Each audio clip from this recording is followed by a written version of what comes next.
Nakakaloka ka, girl. Nakakaloka ka. Ang tapang-tapang mo sa video, mali ka pala.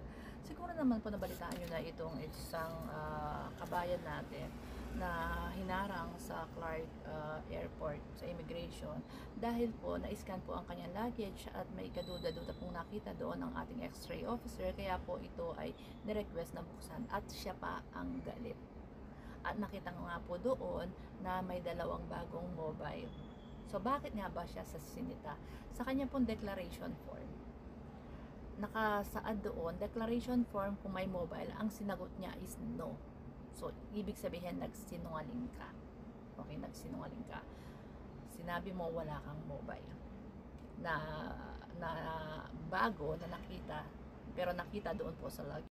Ngayon, sinasabi mo dun sa video na iyon ay pinabili lamang. Ikaw pala ay hindi isang OFW. Ikaw pala ay isang tourist. At bumili ka pa ng mga bagong cellphone, ng mga bagong cellphone at ibiniyahe mo na hindi mo alam ang batas, ang polisiya sa mga airports dyan sa Pilipinas. Alam niyo po, pag kayo ay hindi naman OFW, wala kang privilege na magdala ng hihigit sa 10,000 pesos. Pero ang ginawa mo, bumili ka ng dalawang mobile, hindi ko alam, buy and sell yata ito, nag-business ka, so dapat nga patawan ka pa ng tax, hindi ba? Ikaw pa talaga ang matapang. Alam niyo po, lilinawin ko lang ha. Kasi iba yung nasa utak ni ate. Iba yung nasa utak ni ate girl. Ang privilege po, ibinibigay lamang yan sa mga OFW na kagaya namin. Kami po pwede magdala na hindi lalagpas sa 150,000. Hindi lalagpas sa 150,000. Yan po ang privilege ng mga OFW na hindi naman pwedeng i-implement sa'yo kasi hindi ka OFW. Tapos may sinasabi ka pang pinagpaguran namin. Oo nga, pinagpagura mo, kaso nga, hindi ka naman OFW, naka-declare nga doon sa inyong declaration form, residence ka, na tapos, hindi mo din-declare na may mobile ka, na binili. So, hindi pwedeng i-implement sa'yo yan. Pwede kami magdala ng mga mobile, na mga bago, na hindi lalagpas sa 150,000, kasi nga, yun ang privilege ng mga OFW. Hindi ka nga OFW, ikaw pa ang matapang. So ayan, nakita tuloy sa x-ray. So buti na lang pinalabas ka pa ng mga ng mga immigration officer, kasi po sa batas po ha.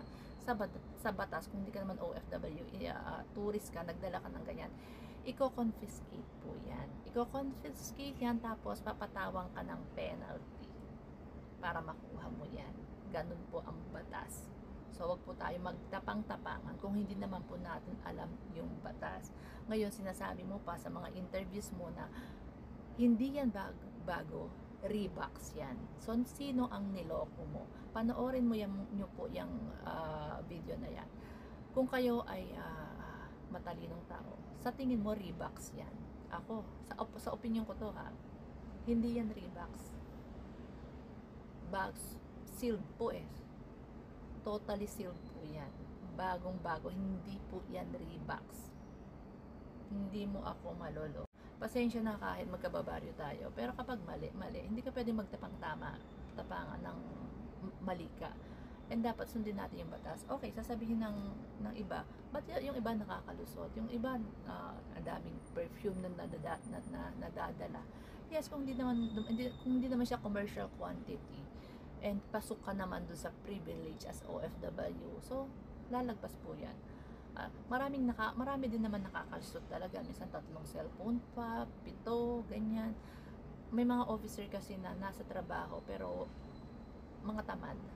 Dapat pag kasi kalanas pa sa x-ray na ganyan, kailangan kapag nasa duty ka, masipag ka.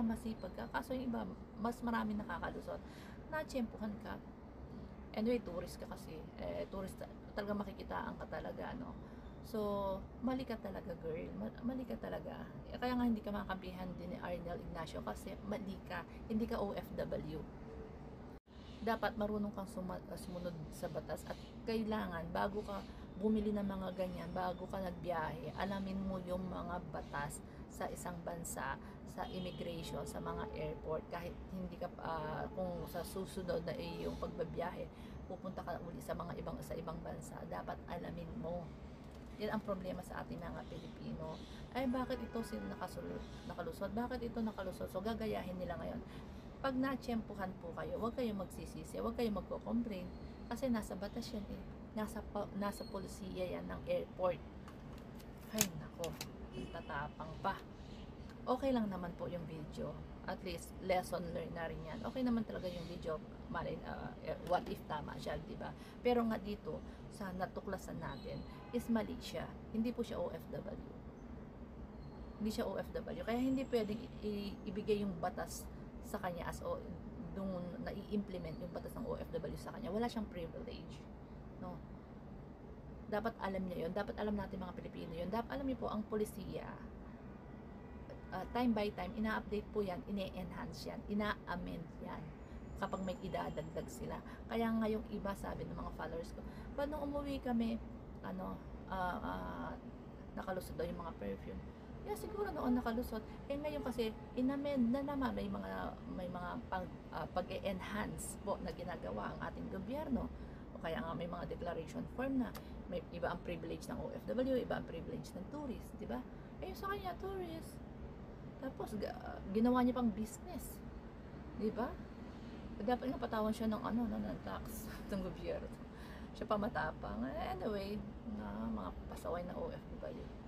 So, mga pasaway na OFW ito na sabi ko. Mga pasaway na mga Pilipino talaga tayo.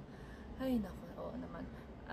Alam niyo po, lesson learned niya talaga yan na kagaya ko po, tuwing ako'y nagbabiyahe, inaalam ko po muna yung polisiya, culture, polisiya ng country and sa pagdating sa airport.